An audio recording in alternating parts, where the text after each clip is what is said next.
crystalline substance. It must be inorganic in nature and with a specific chemical composition. Number one, these are the things which are required for a mineral. Natural, must be a naturally occurring. Number two, it must be solid. Number three, the atoms arranged in orderly repeating 3D array. Crystalline means crystalline. It must be crystalline. There are some amorphous things in some crystalline, not part of the tissues of an organism, not organic in nature. When anything which is found from the subsurface present on the certain parts of the organisms, certain parts of the plants, certain parts of the animals are known as organic substances, while a mineral is inorganic substance. Suppose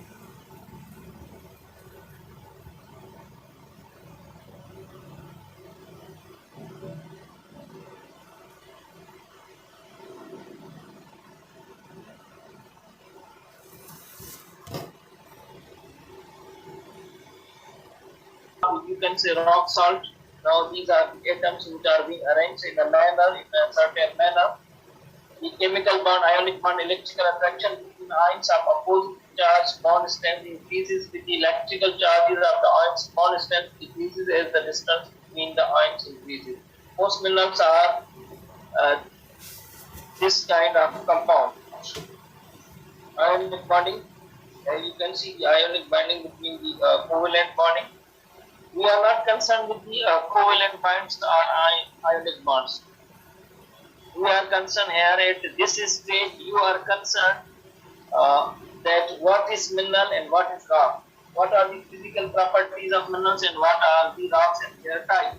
So let's discuss on the man on the mineral here. A mineral is a naturally occurring homogeneous solid substance with a definite chemical composition and atomic structure. Other things which are here.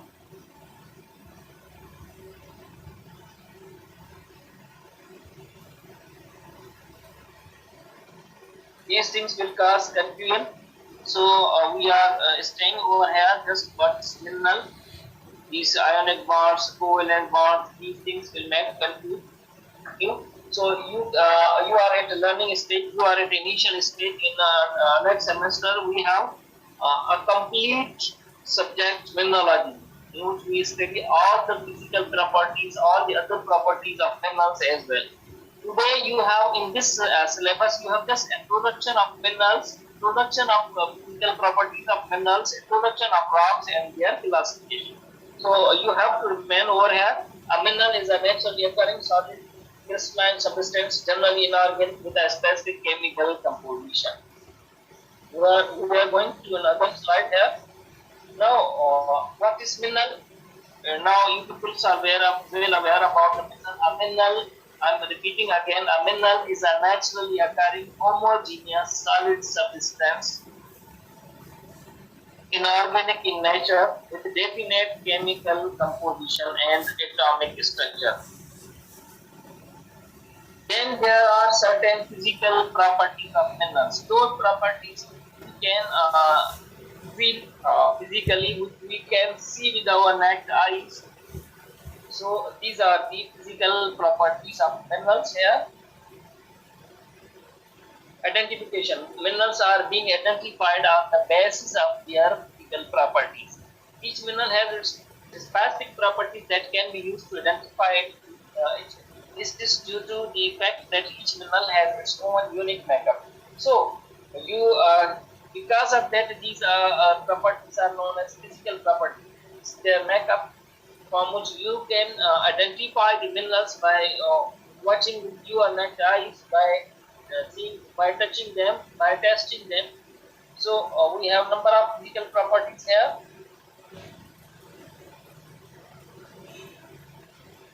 First of all, what is mineral? You have to learn what is mineral. A mineral is a naturally occurring solid substance with a definite chemical composition and atomic structure, and it must be inorganic in nature. Next, the physical properties of minerals are the properties which we can see with our naked eyes, we can feel, which we can test, which we can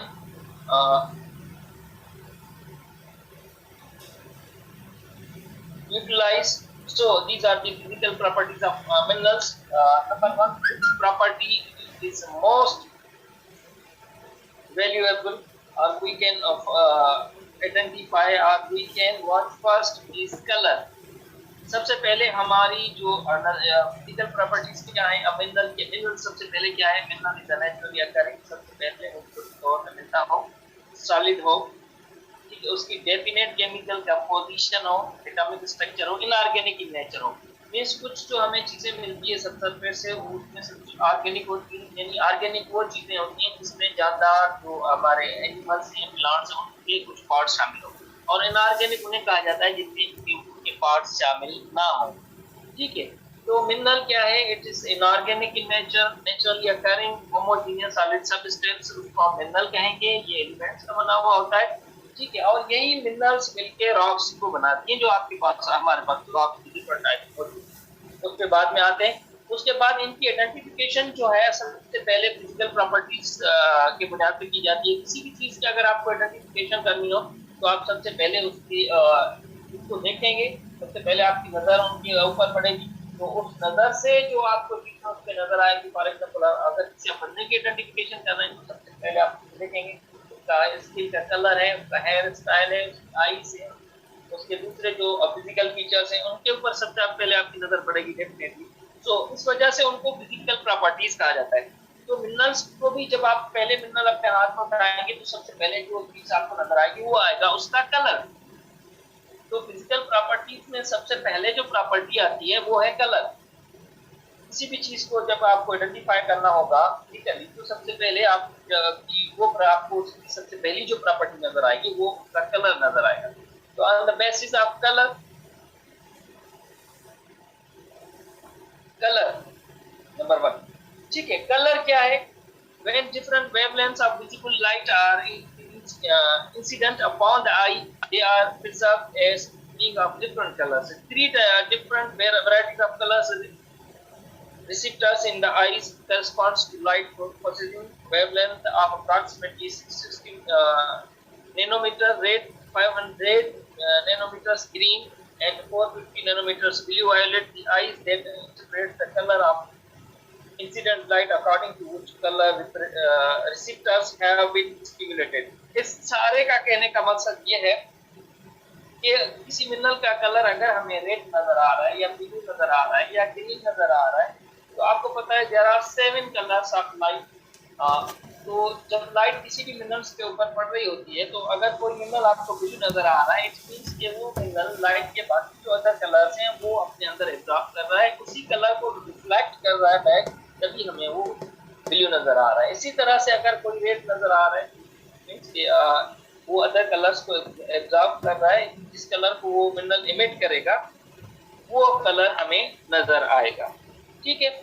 तो इस तरह से जो सारे colours को कर रहा होगा वो ब्लैक नजर आएगा। सबसे पहली जो प्रॉपर्टी थी वो था कलर, और यही प्रॉपर्टी है जो सबसे पहले सबसे पहले जो हमारी जिस चीज पर नजर पड़ती है वो होता है उसका कलर। देन स्टिक, या दूसरी जो फिजिकल प्रॉपर्टी है वो है streak. Streak is the colour of mineral substance when it has been grounded to a fine powder.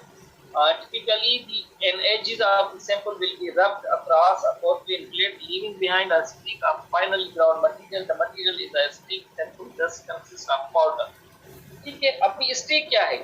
Stick ये है कि एक तो आप जब मिनरल को अपने हाथ में रखते हैं या उसमें टेबल पे रखते हैं तो सबसे पहली जो आपकी नजर पड़ेगी वो उसके एक्चुअल कलर पे पड़ेगी, जो उसका फिजिकल कलर होगा। उसके बाद क्या करते हैं कि हम उस मिनरल को रब करते हैं। एक हमारे पास पोर्सिलिन प्लेट्स होती हैं छोटी, जिसके ऊपर हम रब करते हैं। प्रैक्टिकल अनफॉर्चुनेटली हमारे नहीं हो रहे, अगर प्रैक्टिकल हो रहे होते तो हम आपको ये एक्सपेरिमेंटली करके बताते कि इसकी क्या होती है। तो क्या है कि हम मिनरल को जो रब करते हैं पोर्सिलिन प्लेट्स के ऊपर, और उससे रब करने से जो मिनरल का पाउडर बनता है उसका जो कलर होता है उसको कहते हैं स्टिक। समटाइम्स क्या होता है कि जो हमारा एक्चुअल कलर होता है, जब हम मिनरल को पाउडर फॉर्म में लाते हैं तो एक्चुअल कलर से जो स्टिक का कलर होता है वो डिफरेंट होता है। तो सब मिनरल्स को जो है वो on the basis of just colour identify किया जाता है। जब दो मिनरल्स एक जैसे आ जाते हैं तो हम उनकी दूसरी प्रॉपर्टी पे जाते हैं, उसको रब करते हैं पोर्सिलिन प्लेट्स के ऊपर, और देन वी नोट कि उसका जो है समटाइम्स उनके दोनों के कलर एक होते हैं लेकिन उनकी स्किन के कलर में चेंज होते हैं, तभी हम उनको आइडेंटिफाई करते हैं this one is different, this one is different. Then जो नेक्स्ट प्रॉपर्टी है वो है lustre. The term luster refers to the quantity and quality of the light which is reflected from the mineral's exterior surface. Lustre क्या होता है कि कितने मिकदार में और किस तरह की क्वालिटी की जो लाइट है वो रिफ्लेक्ट बैक हो रही है मिनरल के सरफेस से। तो क्या होता है, समटाइम्स मिनरल की जो सरफेस होती है वो बहुत सारी शाइन होती है, मींस लाइट क्वालिटी अच्छी रिफ्लेक्ट हो रही होती है, ठीक है, और ज्यादा हो रही होती है तो बहुत ज्यादा शाइन आपको उस मिनरल में नजर आती है। जब लाइट की क्वांटिटी कम रिफ्लेक्ट हो रही होती है और क्वालिटी भी उसकी अच्छी नहीं होती सर, तो क्या होता है कि आपकी लाइट जो मिनरल जो है वो उतने शाइनी नजर नहीं आ रहा। तो ये प्रॉपर्टी है जब लाइट की ये जो प्रॉपर्टी है जिससे आपको किसी मिनरल में शाइनिंग नजर आती है, किसी में नहीं आती, तो इसको कहा जाता है lustre. Now types of lustre. कुछ मिनरल्स आपको रेजिन्स यानी गोंद, अंबर की तरह नजर आ रहे होते हैं, तो उनके ऊपर से उनके सरफेसेस से जो लाइट है वो इतनी अच्छे से रिफ्लेक्ट नहीं कर रही होती, तो इस टाइप के लस्टर को रेजिनस लस्टर कहा जाता है। देन आगे जाएं, दूसरा टाइप है लस्टर का पर्ली लस्टर। पर्ल आप लोगों ने जाना, आप लोग जानते हैं कि पर्ल क्या है, ठीक है, ये ज्वेलरी में यूज होते हैं, सीप के जो मोती होते हैं उनको पर्ल कहा जाता है। तो सम मिनरल्स जो हैं उनका बहुत ही खूबसूरत लस्टर शाइनिंग का अंदाज होता है, कलर को शो कर रहे होते हैं। तो इस तरह का जो लस्टर होता है, इस तरह की जो reflection of light surface of the mineral, उसको कहा जाता है पर्ली लस्टर। इस तरह से सम मिनरल्स, कुछ ऐसे मिनरल्स होते हैं जिनकी सरफेस से लाइट डल रिफ्लेक्ट कर रही होती है और ये तकरीबन ग्रीसी नजर आ रहे होते हैं, तो इस टाइप का जो लस्टर होता है उसको ग्रीसी लस्टर कहा जाता है। आगे जाएं, आगे भी बहुत सारे टाइप्स हैं लस्टर की। Then silky lustre. ये लस्टर जिस तरह से हमारे सिल्क के जो क्लॉथ्स होती हैं, क्लॉथ्स होती हैं, इस तरह का लस्टर होता है जब वो हमें लेयर्स में रिफ्लेक्ट बैक हो रहा होता है। इसी तरह से विट्रियस लस्टर, ये आपका लस्टर इस तरह का होता है जिस तरह से हम ग्लास को ब्रोक करते हैं, तोड़ दें, और उनसे जो रिफ्लेक्शन ऑफ लाइट होती है, तो इस तरह का जो लस्टर होता है उसको विट्रियस लस्टर कहा जाता है। और सबसे अच्छी जो रिफ्लेक्शन होती है, reflection of light from the surface of mineral होती है, इसमें क्वांटिटी भी बहुत अच्छी होती है, क्वालिटी भी बहुत अच्छी होती है, उसको कहा जाता है एडमेंटाइन और ब्रिलियंट लस्टर। ये लस्टर कौन सी चीज शो करती है, ये लस्टर जो है वो डायमंड शो करता है। तो ये हो गई different types of luster. Then आ जाते हैं हार्डनेस, उसके बाद जो फिजिकल प्रॉपर्टी है वो है, पहला हो गया कलर, देन स्टीक, देन लस्टर, अभी आ जाते हैं hardness. Hardness has traditionally been defined as the level of difficulty which a smooth surface of a mineral specimen may be scratched. ये होता है रेजिस्टेंट टू स्क्रैचिंग। जब आपकी कोई हार्ड चीज होगी उसको स्क्रैच करेंगे तो बहुत सख्ती के साथ वो स्क्रैच होगी, जब आपकी नर्म चीज होगी उसको जब स्क्रैच करेंगे तो वो इजीली स्क्रैच होगी। तो हार्डनेस की सिंपल जो डेफिनेशन है वो है रेजिस्टेंस टू दी स्क्रैचिंग। जो ज्यादा रेजिस्ट करेगी स्क्रैचिंग को उसको बहुत ही हार्ड कहा जाएगा, जो कम करेगी उसको हम कहेंगे कि भाई इसकी हार्डनेस जो है वो कम है।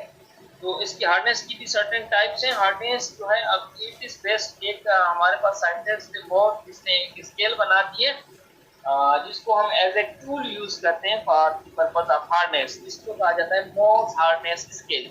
इसमें क्या किया है इसने कि 10 जो है वो डिफरेंट हार्डनेस के मिनरल्स रखे हैं, 1 से लेके 10 तक जो है वो मिनरल्स रखे हैं अपने हार्डनेस की बुनियाद पर।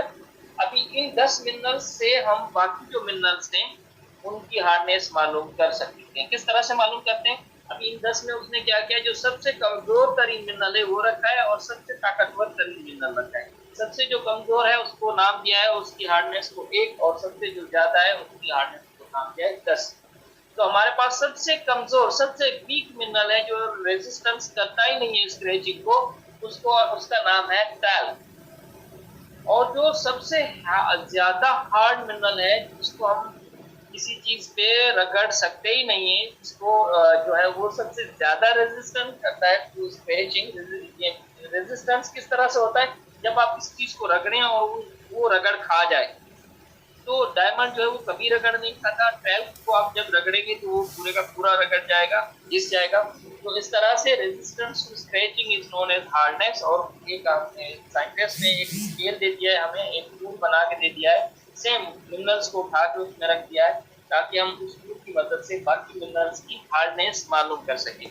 उसका नाम है मोस हार्डनेस स्केल। उसने सबसे कमजोर तरीन मिनरल घिस जाने वाला मिनरल रखा है और सबसे ताकतवर तरीन मिनरल रखा है। सबसे कमजोर तरीन मिनरल को हार्डनेस का 1 नंबर दिया है, उसके बाद जो है वो सबसे ताकतवर को 10 नंबर दिए।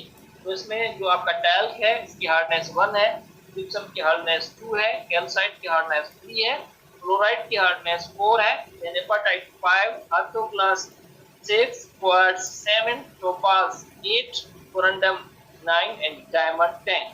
अभी हम क्या करते हैं, बाकी मिनरल्स की हार्डनेस कैसे मालूम करते हैं। सबसे पहले हमने मिनरल उठाया, उसको हमने स्क्रैच किया टैल्क के साथ।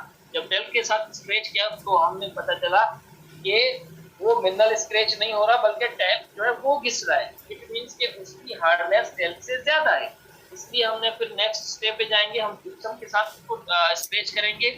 फिर देखेंगे कि ये जिप्सम को रगड़ रहा है, खुद नहीं स्क्रैच हो रहा, खुद नहीं घिस रहा, जिप्सम को घिसा रहा है, तो हम फिर तीसरे पे चले जाएंगे, कैल्साइट के साथ रगड़ेंगे। तो जब कैल्साइट के साथ उसको रगड़ेंगे तो क्या होगा कि कैल्साइट जो है वो नहीं घिस हो रहा होगा, जिस मिनरल की हार्डनेस मालूम कर रहे हैं वो घिस रहा है। इट मींस कि उसकी hardness in between gypsum and calcite है। तो अगर in between gypsum and calcite है तो जिप्सम की हार्डनेस 2 है, कैल्साइट की जो है वो 3 है।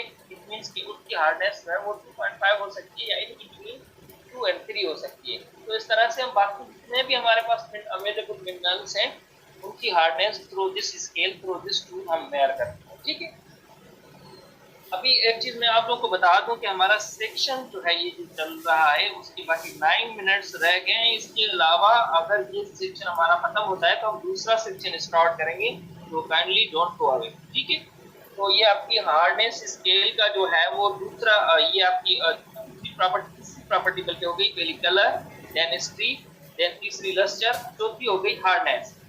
फिर उसके बाद पांचवी प्रॉपर्टी जो है उसके ऊपर आते हैं, मोज हार्डनेस स्केल। ये अगेन मोज हार्डनेस स्केल ये डिटेल में चीजें हैं। आप इंशाल्लाह जो आपका नेक्स्ट सेमेस्टर है उसमें आप ये चीजें डिटेल में पढ़ेंगे, ये सारी जो डिटेल्स दी हुई हैं। यहाँ पर जस्ट इंट्रोडक्शन है कि मिनरल क्या है, उसकी फिजिकल प्रॉपर्टीज कौन कौन सी है। Mineral is likely to split smoothly. ये वो वीक पॉइंट्स होती हैं किसी मिनरल की, जब हम उसको हैमर करते हैं तो इजीली वो सर्टेन डायरेक्शंस में टूट जाता है। जब हम किसी मिनरल को हैमर करें तो वो स्प्लिट हो जाए, टूट जाए आसानी से इन सर्टेन डायरेक्शंस स्मूथली, तो उसको कहा जाता है क्लीवेज। तो अभी अगर कोई इजीली इस तरह से सर्टेन डायरेक्शंस में टूट जाता है तो उसको परफेक्ट क्लीवेज कहते हैं। जब कोई मुश्किल से टूटता है तो हम उसको जो है परफेक्ट कहते हैं। ठीक है, तो इस तरह से कुछ बिल्कुल भी नहीं टूटते तो हम उनको क्लीवेज नहीं, उन जो प्लेन से जहाँ सर्टेन डायरेक्शन से वो इजीली टूटता है उन प्लेन्स को जो है क्लीवेज प्लेन कहा जाता है और इस प्रॉपर्टी को क्लीवेज कहा जाता है। अभी ये एग्जांपल्स हैं सर्टेन जो है वो क्लीवेज। जब इन मिनरल्स को आप तोड़ेंगे तो ये इजीली सरफेसेस टूटेंगे कहा जाता है और इस प्रॉपर्टी को जो है वो क्लीवेज कहा जाता है। और क्लीवेज की बहुत सारी टाइप्स हैं, देखते हैं यहाँ पर मौजूद है या नहीं है। इंशाल्लाह नेक्स्ट आपके सेमेस्टर में आप लोग इसकी टाइप्स भी पढ़ेंगे, जिसमें बेसिल क्लीवेज है और भी बहुत सारी क्लीवेज टाइप है। Then come to the fracture. एक हो गया क्लीवेज। क्लीवेज में ये होता है कि अगर किसी मिनरल को आप हैमर करें तो वो इन सर्टेन डायरेक्शन प्लेन्स में टूटेगा, स्मूथ सरफेसेस। जबकि मिनरल में आप किसी मिनरल को ब्रेक करेंगे तो a mineral fracture when it is broken or crushed, fractures takes place when a mineral simply split in a direction which does not serve as a plane of perfect or distinct cleavage। तो क्या है कि जब आप mineral को तोड़ेंगे और वो इजीली नहीं टूटेगा इन सर्टेन डायरेक्शंस, बल्कि अदर देन क्लीवेज प्लेन्स टूटेगा, उसकी सरफेस जो है वो इतनी स्मूथ नहीं होगी, रफ होगी, प्लेन्स में बिल्कुल भी नहीं होगी, तो उस जो प्रॉपर्टी है उसको कहेंगे फ्रैक्चर। अभी फ्रैक्चर की भी डिफरेंट टाइप्स होती हैं, जिस तरह से ये आपने देखा है कि जो कुछ इवन फ्रैक्चर होते हैं उनकी जो सरफेस होती है वो जहाँ से टूटा होता है अदर देन क्लीवेज प्लेन्स वो स्मूथ होती हैं, कुछ की जो है वो हाथ की होती है यानी चुभने वाली होती है। ठीक है, तो एक को जो है वो इवन फ्रैक्चर कहा जाता है, एक को अनइवन फ्रैक्चर कहा जाता है। इस तरह से अदर जो टाइप्स है, ये टाइप्स आगे आपके क्लीवेज के conchoidal cleavage, irregular cleavage, half cleavage, तो ये हम इंशाल्लाह नेक्स्ट इसमें पढ़ेंगे क्लीवेज फर्दर डिटेल में अपने नेक्स्ट सेमेस्टर में। अभी आपको पता होना चाहिए कि व्हाट इज क्लीवेज। अभी जो नेक्स्ट प्रॉपर्टी है वो है टेनोसिटी। ये प्रॉपर्टी के डिफॉर्मेशन, जब हम किसी मिनरल को ब्रेक करते हैं तो उसका बिहेवियर कैसा होता है।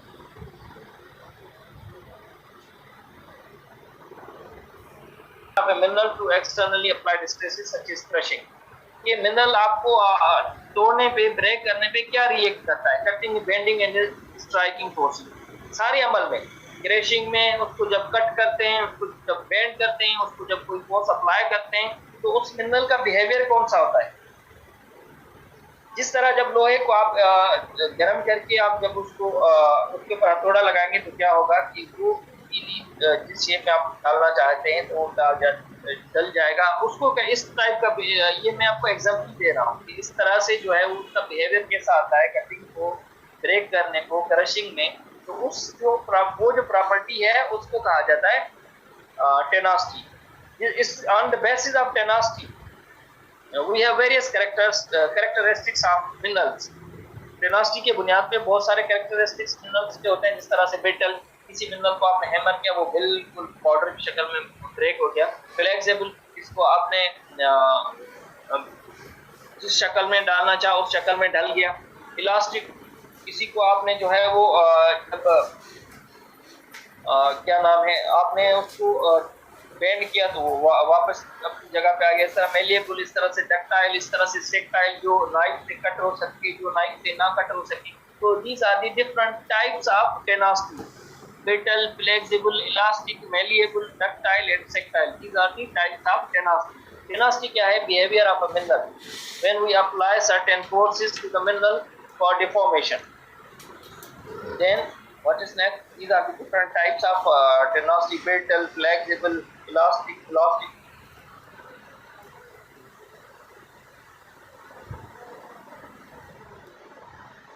क्रिस्टल सिस्टम्स, उसके बाद आ जाता है क्रिस्टल सिस्टम। जब इन सारे बाकी जो आपकी प्रॉपर्टीज हैं उससे आपका मिनरल आइडेंटिफाई नहीं कर पाते हम, तो उसके क्रिस्टल सिस्टम पे आ जाते हैं। Crystals of minerals grow atom by atom to create that mineral crystal system. Geologist classify crystal systems into 6 groups based on the number and angles of the crystal faces। तो ये थोड़ा सा typical है। सारे जितने भी मिनरल्स हैं उनको 6 क्रिस्टल सिस्टम्स में जो है वो डिवाइड किया गया है, 6 क्रिस्टल सिस्टम्स में रखा गया है। Is you know that minerals are crystalline in nature. Minerals जो हैं वो ज्यादातर जो है क्रिस्टलाइन इन नेचर हैं। तो सबको जो है वो मिनरल्स को कैटेगराइज किया गया है इन 6 क्रिस्टल सिस्टम्स में। तो देन इनके सर्टेन अदर टाइप्स भी हैं जो कि हम डिटेल में इंशाल्लाह जो आपका नेक्स्ट सेमेस्टर है उसमें मिनरोलॉजी एंड क्रिस्टोग्राफी हम डिटेल में पढ़ेंगे। तो ये था all about minerals, what is mineral and what are the physical properties of mineral. मैं अगेन वंस रिपीट कर देता हूँ उसको, 2 मिनट्स आर रिमेनिंग, ताकि हम नेक्स्ट सेशन में हम रॉक्स के ऊपर चले जाएं। Number 1, what is mineral? Mineral is a naturally occurring homogeneous solid substance with definite chemical composition and internal structure of atom. Right? Then there are certain physical properties of mineral. Number 1, we have color. It is based on the reflection of one and the absorption of one and reflection of others. It is based on the reflection of light. Then the next is the streak. The streak is a color of minerals powder. Then what is next to the streak? It is then luster. It is a reflection of light, reflection of quality and quantity of light on the surfaces of mineral. As you know that some minerals are dull in nature, they reflect very smaller amount of light with low quality and certain minerals like diamond, they can reflect very good quality of light as well as amount of light, so they shine very beautiful. And then what is next to the luster? We have, I think, what is next to the luster? We have cleavage. When we crack mineral and it breaks along certain smooth plane surfaces which are termed as cleavage planes, then we have hardness. It is resistance to the scratching. When minerals resist against the scratching, against the rubbing, then we have a Mohs hardness scale, which is based on the minerals which are very hard, as well as the minerals which are very soft. On the top we have talc, which is very softer, and on the bottom we have diamond, which is very harder. Then what is the Mohs hardness scale? In Mohs hardness scale we have 10 different minerals: low hardness and high hardness. Then what is next to the hardness? We have cleavage. I have already discussed on cleavage. Then the tenosity is the heavier of minerals when undergo the deformation. Then next to the tenosity we have crystal systems. All the minerals are grouped into 7 crystal systems: cubic crystal system, then tetragonal crystal system, hexagonal crystal system, then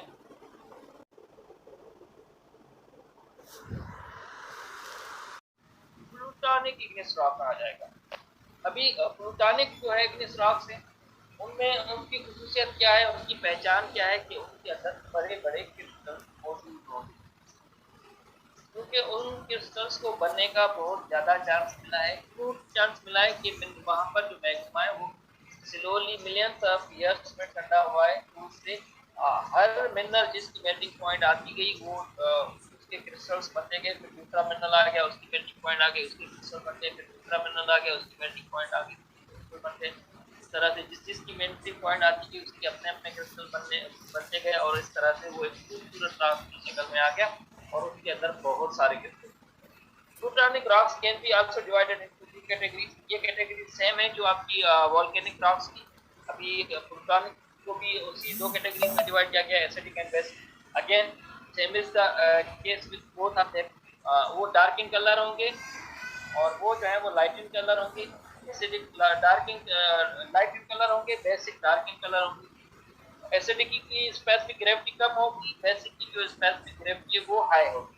नीचे जो minerals की composition दी गई है ये आप यहाँ पर इसको छोड़ दें, आपको यहाँ पर कंफ्यूज करेगी। ये नेक्स्ट हम ये चीज़ें पढ़ेंगे कि वो रिच किस चीज़ होंगे तभी डार्क इन कलर है, वो किस पुअर होंगे तभी लाइट इन कलर है या डार्क इन कलर है, ठीक है। तो ये कैटेगरी है based on the their physical appearance and their specific gravity. Dark in colour will be ऐसे basic in nature and highest specific gravity, and light in colour will be acidic in nature with low specific gravity.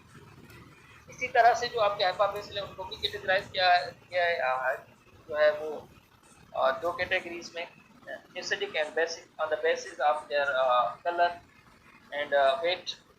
जो light in colour होंगे और जिनकी specific gravity लो होगी वो आपके acidic hypothesis igneous rocks होंगे। जो डार्क इन कलर होंगे और स्पेसिफिक ग्रेविटी ज़्यादा होगी वो basic hypothesis igneous rocks.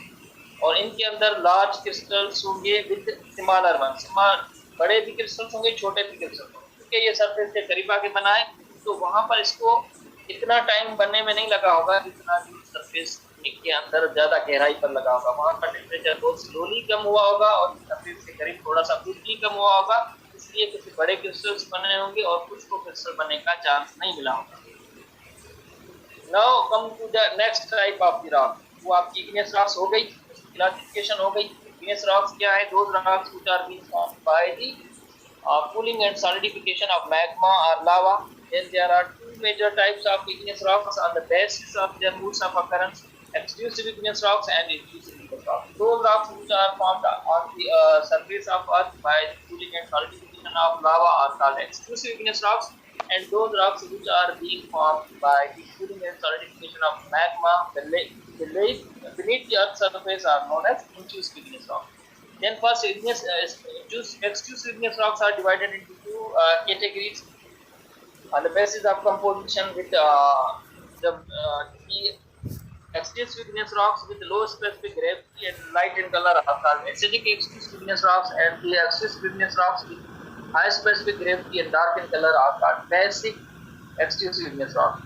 Then aqueous igneous rocks are further divided into two categories on the basis of their modes of occurrence, hyperbasal and plutonic.